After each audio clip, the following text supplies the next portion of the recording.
अनुज जी, मुझे तो यकीन नहीं हो रहा है। आपके सगे बेटे ने आपके साथ सौतेले बेटे से भी बुरा व्यवहार किया है। आप फिर भी सब कुछ, सारी प्रॉपर्टी उसके नाम करना चाहते हैं? Are you sure? अब मैडम, है तो वो मेरा बेटा ही ना। एक बाप होने के नाते मैं ये भी तो नहीं कर सकता कि जो व्यवहार उसने मेरे साथ किया है वही मैं भी उसके साथ करूं।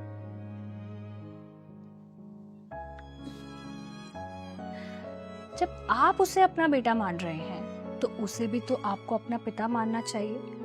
आपको वो दर्जा, वो इज्जत देनी चाहिए ना।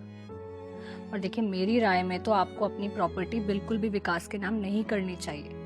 इससे आप सोसाइटी में क्या एग्जाम्पल सेट करेंगे विकास जैसे बच्चों के लिए, कि वो अपने माँ बाप के साथ किसी भी तरह का व्यवहार करें। आखिर में तो माँ बाप को सब कुछ बच्चों को दे ही देना है।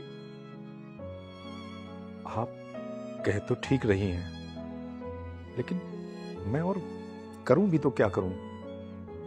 विकास के अलावा कोई दूसरी औलाद भी तो नहीं है मेरी। अब जो उसने मेरे साथ किया है उसे उसका बचपना समझकर भूल जाने के अलावा और कोई रास्ता नहीं है मेरे पास। देखिए अनुज जी, आपकी लॉयर होने के नाते मेरा फर्ज था आपको वार्न करना। और विकास जैसे बेटों के साथ ना सख्ती बरतना भी बहुत जरूरी है। अमेरिका जाने के बाद उसने आपको एक बार फोन तक नहीं किया है। मिलने आना तो दूर की बात है। अगर मैं आपकी जगह होती ना तो विकास को कभी माफ नहीं करती और अपनी सारी प्रॉपर्टी, अपना सब कुछ किसी अनाथालय को डोनेट कर देती।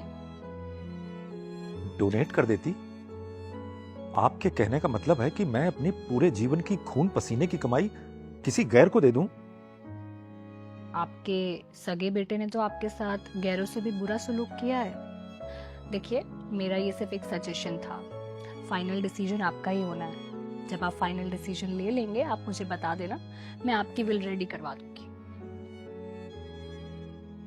अच्छा, अब मैं चलती हूँ।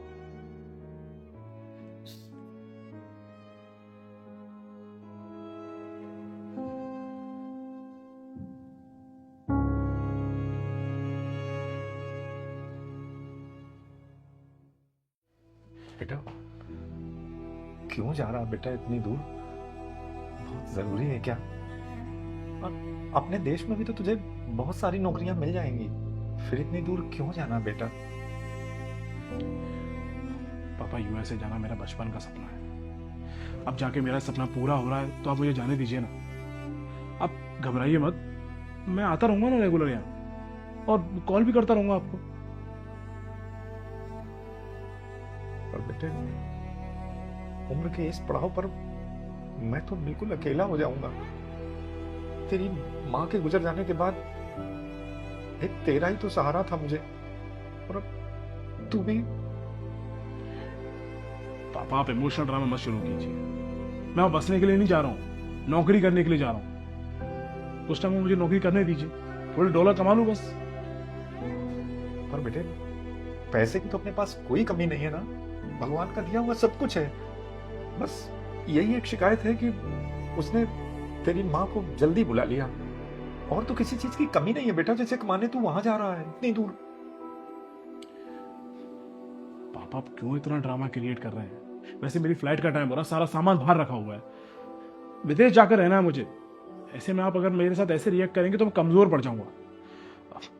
देखिए, आप बस मुझे आशीर्वाद दीजिए और मुझे निकलने दीजिए। मैं चलता हूँ।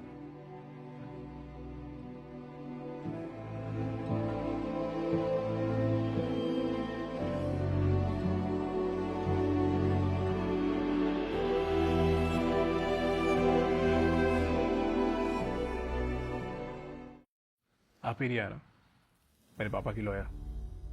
किसी ने बताया था मुझे आपके बारे में। हाँ, किसी और से ही पता चला होगा, क्योंकि उनसे बात करने का टाइम या फिर मिलने आने का टाइम तो आपके पास था नहीं। देखिए, मैं उनसे मिलने के लिए नहीं आ पाया तो ये मेरा कंसर्न है, और वैसे भी ये मेरे और मेरे फादर के बीच की बात है। आप उनकी लॉयर हैं तो बस अपना काम कीजिए। तो आपने मुझे यहाँ ये पता करने के लिए बुलाया है ना कि अनुज जी ने अपनी विल किसके नाम की है? किसके नाम करेंगे? ऑफ कोर्स मेरे नाम पर ही करेंगे। मैं उनका इकलौता बेटा जो हूँ। इतनी बड़ी गलतफहमी विकास जी, इतनी बड़ी बड़ी बातें बोलने से पहले कम से कम एक बार विल तो देख लेते। अच्छा, अब मैं समझा। पर तुम्हारे ऐसे लॉयर्स को ना बहुत अच्छे तरीके से जानता हूँ। मेरे पापा यहाँ अकेले रहते थे, इसलिए उन्हें भड़काकर उनकी प्रॉपर्टी का कुछ हिस्सा अपने नाम पर करवा लिया होगा, है ना? यही किया ना तुमने? वाह विकास जी, क्या सोच है आपकी। जब बाप जिंदा था तब तो आपसे उनसे मिलने आया नहीं गया।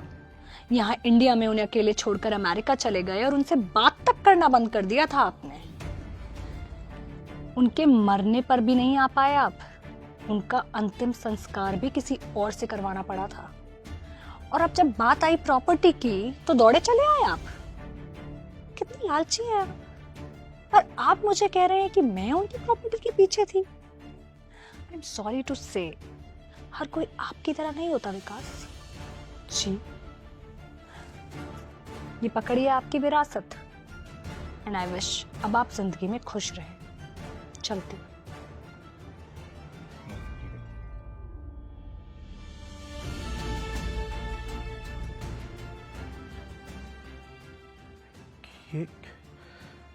ये क्या किया पापा आपने? सारी प्रॉपर्टी अनाथ आश्रम के नाम कर दी। पापा आप मेरे साथ ऐसा नहीं कर सकते आप।